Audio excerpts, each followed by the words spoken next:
today is a concept that you frame up, which is the industrialized censorship complex, or the censorship industrial complex, I should say. Yeah.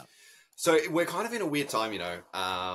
I've seen you talking about recently, obviously, the amount of controlled narrative there is regarding J6, January 6 riots, the Twitter files, the whole Hunter Biden slash the Biden laptop slash Biden crime family. What's really driving this? This is the whole thing, you know. When you think about the concept of politics, i.e., it being for the people, how did we get it from a constitution, the founding fathers creating the constitution to protect the people, to permanent attacks on our freedoms and rights now? Yeah, well, it's a long road, and unfortunately, it's a road that takes a long time to get there. So, like, where did we go wrong, kind of a thing. I think if you go back and actually look at the Constitution for the United States, the Constitution of the United States specifically doesn't give, and America is a lot different than other nations, and I'm not exactly sure it is in Australia, but in Canada, for example, it's different. So the Constitution of the United States doesn't tell us what we're allowed to do. It doesn't give us laws. What the Constitution does is it actually puts restrictions on the government. This is a very different constitution, very different creation than we've seen in other countries. So in America, in a land of the free, we're free. Everything's free. We can do whatever we want. And the founding fathers knew that the governments always will try to grab more and more power. And so the Constitution was built specifically to prevent the government from getting too big and taking away that power, or taking away that freedom by increasing their power.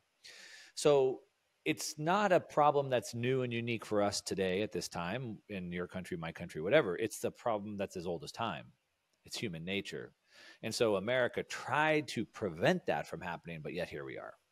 So I think that's sort of the way that we look at it. And the reason why is that some people, not most people, I don't think you and I, and I would say the majority of people, but some people, power.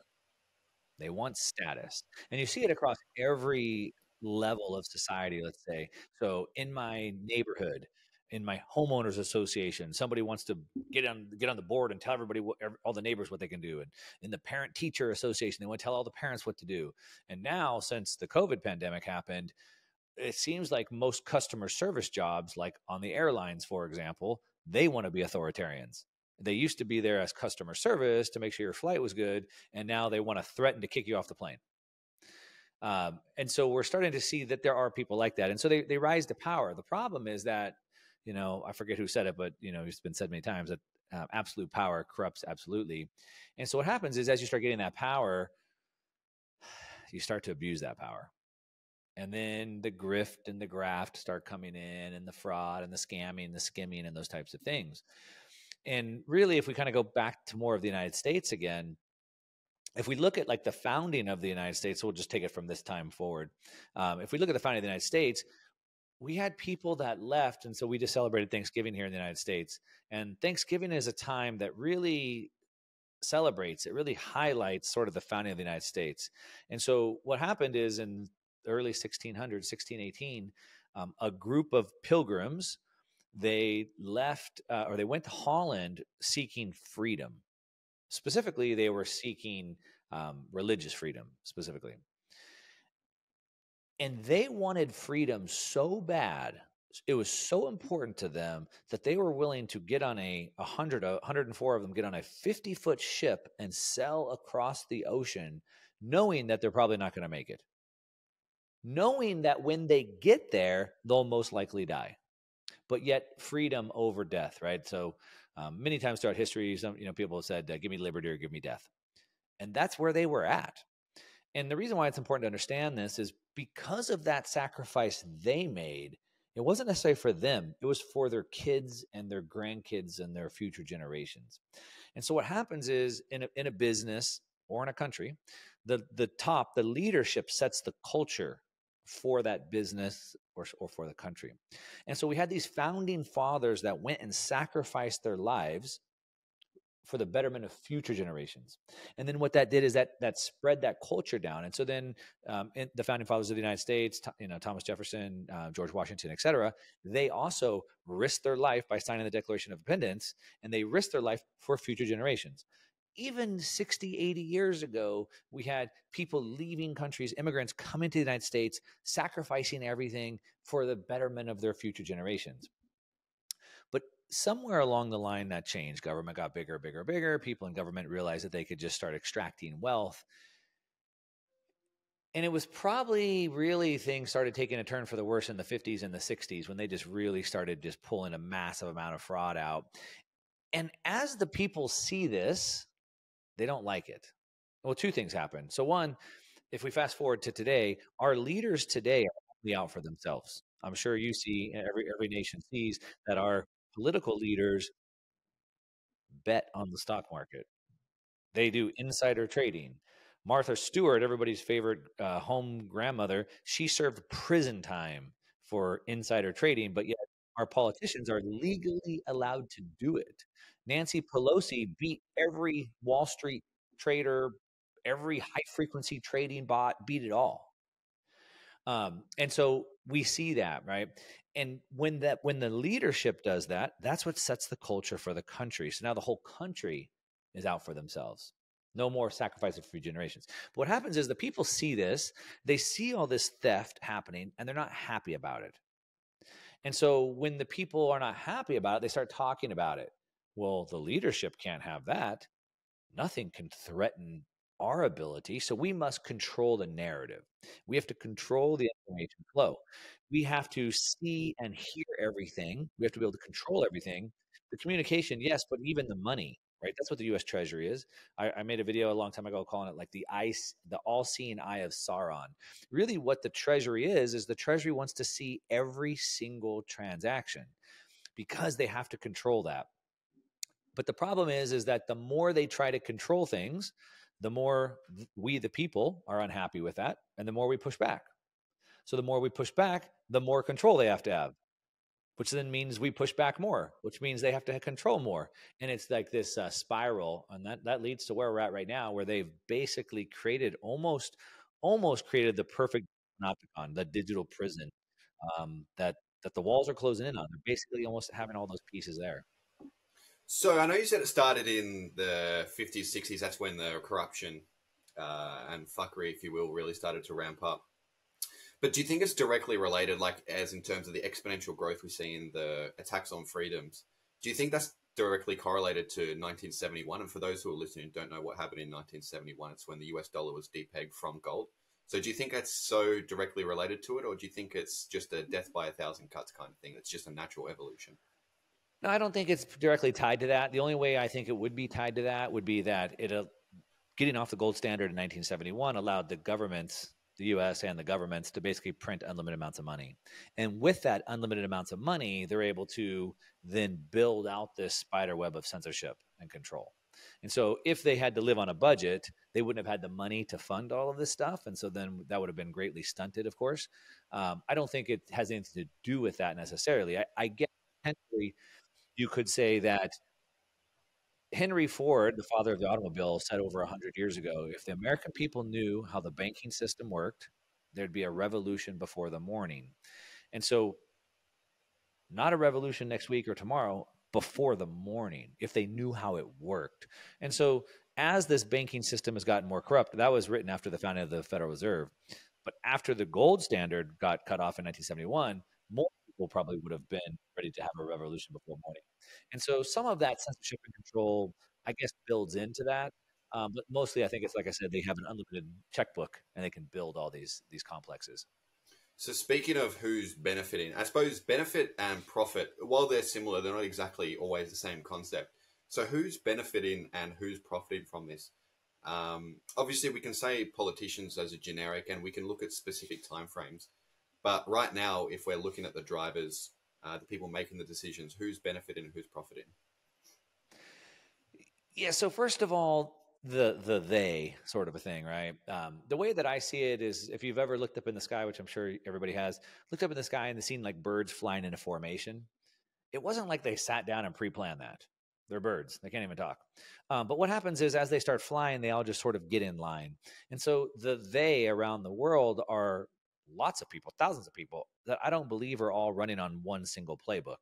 They're all just moving along sort of in order and sort of building on top of each other and trying to figure out how they can get their piece in this new paradigm. Part of it, it's because it's driven by ideology. So they went to the same schools. They learned the same curriculum, right? And they're all trying to do the same thing, which is enrich themselves. And so they all start playing the same game. If you've looked at little kids, when they're just a couple years old, they don't even really communicate well, but they could somehow play together. They can just kind of pick up on the game and see oh, we're playing airplane. Okay, I guess I'm on an airplane too. And so that's sort of the way that I see the they. But who benefits, or I guess who profits from this? Well, lots of people do. So, for example, if you're the Department of Homeland Security, you have a budget, and the goal of any business is to grow. And so, if I'm the DHS or I'm the DEA or the FBI, whatever it is, I have a budget, and I want to use that whole budget, and I want more money next year. So the DHS, Department of Homeland Security, for everybody listening, which is doing a massive amount of this censorship on surveillance online, they're starting to build all these different agencies to really monitor this. They're continuing to build this rhetoric that hate speech is this big problem that we have, that white nationalists are the greatest threat to America, a mostly white country, which is interesting. But they build this rhetoric and they build this narrative so they can spend their entire budget and continue to grow it. So they're profiting. Now, where exactly does the money go? Well, it goes to all their buddies and all these different programs, right? So that's part of it. Obviously, in the wars, there's lots of people profiting. So it's everybody from who made the bullets to who made the bombs to who made the airplanes, but even like who supplies the food that goes out to the camps, right? Who builds the temporary shelters in those camps? So everybody's got their hand out, and we could look at probably millions of potential people who's profiting. It's not just one group, but I think it does stem more not from money, but from control, right? The leadership know that if they can't control this information, they will lose power. And so I think that's ultimately what the driver is. So you just spoke about who the money goes to, but speaking about where the money comes from, you speak about it all the time. If you control the money, you control the world. So where is the money coming from, and how is that really affecting what we're seeing in society today? Well, Julian Assange said that, he was talking about in Afghanistan, that it's the way that the government takes money from you and I taxpayer to the connected people's pockets. So in the 1800s, Frederick Bastiat wrote the book called The Law. He calls it legal plunder. So it's where you build this government apparatus, and through legal means, you steal from everybody. So, hey, look, now we have another war. Well, we need to raise more taxes, print money, which is basically taxation, right? And then that money goes to all these military contractors. So that's where the money comes from. It's either taken through taxes, or it's both. It's taken through taxes and it's printed, right? And so, but the printing is a form of taxation because, which I'm sure you're well aware, but for the listeners, it's a form of taxation because I don't even know if I'd call it taxation. It's really theft. Because if I have $100,000 in my bank account today, in 2 years from now, I still have $100,000 in my bank, but it only buys me $50,000 or $60,000 worth of goods. So what the bank did is they actually stole the value of that money. So that's theft, in my opinion. So taxation is theft, I guess, but it's sort of like we comply to taxation. We could always leave. You could leave. In America, we have to pay federal taxes no matter where we live in the world. So U.S. is a little bit different. I can't get out of it. But most people around the world opt into taxation, but inflation is theft. I heard I've been going through this book. It's called The Infinite Game.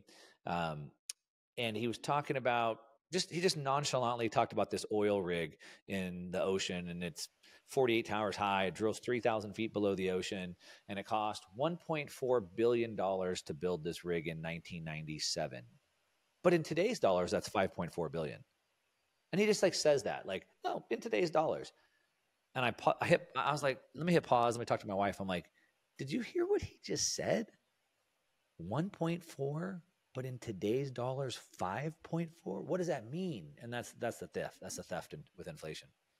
So where do you think globalism fits into the whole thing? I know you talk a lot about the Euro Davos sort of combination.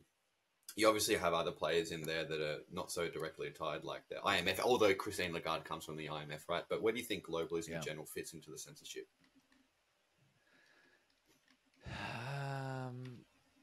So globalism is another form of just trying to get more control and power, right? So it's just it's where the natural evolution of power goes. Like, I want to control my neighborhood, I want to control my city, I want to control my state, I want to control my country, I'll control the world. So that's sort of where globalism comes into. And then again, in order to protect that power, they have to be able to control the communication. There's a great book, it's written, called The Revolt of the Public.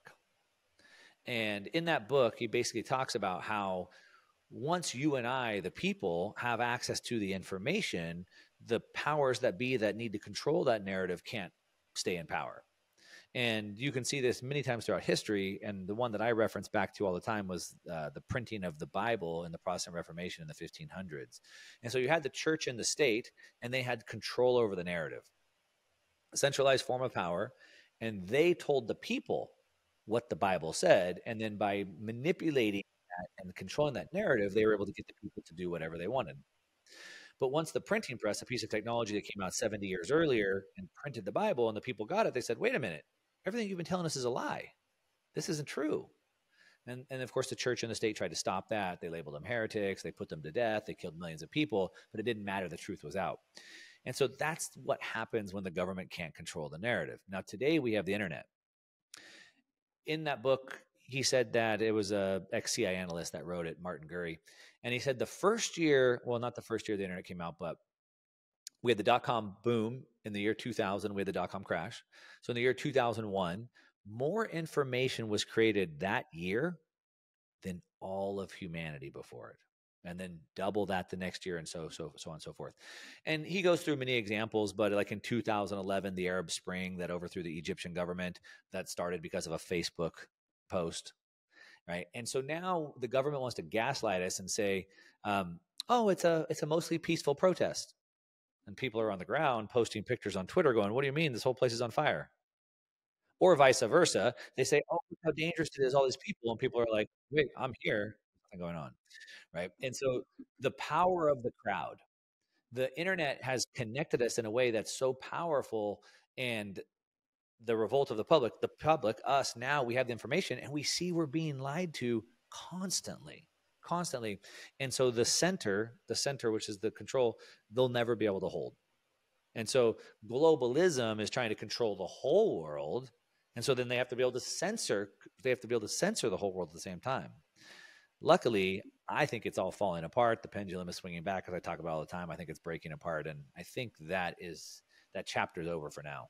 Why do you think it's falling apart? And I know it's pretty, I don't know, naive, but I personally don't like giving timelines or anything. So I don't expect any timelines. But at the same time, what sort of timeline are you expecting? Yeah. So the reason why I'd say it's falling apart is I look at it in cycles. So we have like these 80-year cycles that are populist uprising or regime change cycles. So about 80 years ago was the end of World War II, and we saw regimes change. So we saw the end of Hitler. We saw here in the United States, we had FDR, which created this FDR's New Deal, which was basically this big socialist movement that we launched in the United States. 80 years before that, Karl Marx wrote the Communist Manifesto, which led to the largest uprising in European history. Now, 3 times 84 is 252. So we have these 250-year cycles. And every 250 years, sort of the pendulum swings from centralization to decentralization. And so you can see that we've been on this like massive centralization plan. And it was really kind of led by technology. And so what happened is 250 years ago, we got a new piece of technology, and really the first technological revolution, which was the Industrial Revolution, which created machines. And so previous to that, people lived out in the farms and cottage industry. But that new technology created massive centralization. So now people moved to the cities to work in factories. And it continued to centralize more and more and more. It wasn't enough just to live in the United States. You had to live in New York or Chicago or a major city. And then it created these massive companies. So railroads, automobile manufacturers, giant companies. So now we had this massive centralizing force that brought everybody into these big cities and into these giant companies. And then what happened is, because we had mass manufacturing, we had to create a new management structure to manage the masses. Then we created a new political structure to manage the mass manufacturing of the mass production. But technology changed that. So now we have the internet, which is a decentralizing technology. No longer do we have, massive corporations. Now we have people like you working on your computer from anywhere in the world, or like our mutual friend Luke living in Argentina, traveling the world working. We have me with my little team and decentralized workers, right? And so the internet has dispersed that technology. We're now in small little companies. We're mobile. We're moving all over, digital nomads, et cetera. And so the world is starting to break apart. The problem is that the government structures that we have in the United States, the EU, the IMF, these types of structures, they were built and designed for the world of 100 years ago. That government structure was created to manage a manufacturing base that's no longer there. And so now they're starting to break apart. They're starting to fall apart. Now, on one hand, you might say, but wait a minute, we have the World Economic Forum. And isn't the WHO trying to take control over pandemic response to the entire world? And the answer is yes, of course. And we still have the IMF, and we still have the BIS and all these things. These things swing on a 250-year time frame. So they move very slowly, right? And just even the top 20 years of the last part and 20 years back, that's like 40 years, seems like nothing happened. But let's look at some of the signposts. So obviously we have the war with Russia and Ukraine. Now we got the Middle East going on, massive tensions with China, to say the least. Then you have the Middle East, which has all the different Arab tribes that are there, the Sunnis, the Shiites, etc. And we have all these different ideologies. Russia, China, they ain't ever going along with the World Economic Forum. They ain't ever laying down their sovereignty. It's not happening. Neither is the Sunnis and the Shiites. The Muslims, the Muslims, they are hard-lined. They will not comply ever. It's not happening. So the West, the U.S., Canada, Australia, Europe, sure, we're a bunch of sissy boys. We'll lay our sovereignty down. We'll all try and throw our chips on the table and try and pretend like we have this like globalism. The rest of the world, they're not going for it. And we can see this. I mean, Putin has said so. Multiple speeches that I've quoted many times throughout my shows, Putin specifically cites the globalists. He specifically said, you in the West, you think you have progress, blurring the lines between men and women, breaking down the families. You think this is progress. This is nothing progress. This is the same dogmas that Marx and Engels taught 100 years ago. We've already seen what this did to our country through the Bolshevik Revolution. Like, we're not doing this. He specifically called out Klaus Schwab and said, I read your book, The Fourth Industrial Revolution. Russia will have no part of it. So like, he's literally going against globalism in his talks. China ain't going for it, and neither are the Muslims. So I think we're seeing it break apart right now. And now we're seeing this ideology, and so really we need more, not just geography, but ideology. That's really what matters. And so now we see ideology shifting. Look at just what happened in Argentina with a massive tidal wave to, as the media would call it, extreme right, populism, nationalism, back to the people. In the Netherlands, they also just saw the same thing, a massive swing to this extreme far right, as they call it. In the United States, we had Trump. In the UK, we had Brexit, leaving the EU. And earlier today, I interviewed Colonel Douglas McGregor, and we were talking about the wars. And he says that he thinks NATO is pretty much done, because now of what's going on in the Middle East, a lot of those nations like Turkey, for example, want to now potentially attack the United States, and like this breaks apart NATO. So like, we're seeing it literally splinter apart right before our very eyes. At least that's the way I see it. So talking about the break apart, talk about the individual actors, people like you, me, you talk about the other global actors, say like China, Russia, etc. But at the same time, they can still very easily essentially unplug the internet for us. And on the other side of that, for the global actors like the BRICS nations, they're also building alternate systems like BRICS, for example. So that is not necessarily well, it's essentially just a mechanism to try and put their influence over the world. So it's whilst it's breaking apart, it's also trying to replace centralization with centralization. Don't you see that? Well, yes and no, right? So like we're always going to need governance. So governance, they're always going to need to be some sort of centralism. So in my neighborhood, someone has to hire the gardeners and the landscapers to come. Someone has to hire the pool person and make sure the pool person comes. Someone has to like, right? Some form of governance needs to be there. Sure. The question is at what size and how much power. So now we've already shifted our conversation from like one world governance of the WEF, the UN, IMF, etc., to now admitting there's 4 or 5. Mm-hmm. Just like that, from 1 to 5. That's a big shift, and I think that trend continues. Okay. So, and talk about the fight back. I mean, we only have a few minutes left now, but the fight back. Obviously, when we look at the big picture of the whole world, there's only so much that people like you, me, and the average Joe can do. But what does the fight back look like, and what can people do to help this freedom movement going forward? That's a tough one. I think first of all, I think that our compliance makes us complicit. By us going along with things, we're complicit. We're helping them with their agenda, and even by not saying something, you're complicit. Your silence makes you complicit, right? The power structures have no power over us unless what we give them. Even the United States, which is the largest military in the world, makes up like 1% of the population. Like they can't do a whole lot. And we saw in Afghanistan, they got ran out of the country with guys in pickup trucks and machine guns. And we have a lot of machine guns in America. So like we have to comply. And so first off, I think we need to continue spreading information like we are. I constantly use a quote from one of the founding fathers, Samuel Adams, said it doesn't take a majority to prevail, but rather a small, irate minority keen on setting brush fires in the minds of men. So what we want to do is we want to share this information, and then we hope that people listening will continue to spread those brush fires in the minds of men. So for example, when I'm talking about CBDCs and how they're trying to now implement digital IDs and then what they're going to potentially do to get us to use digital IDs.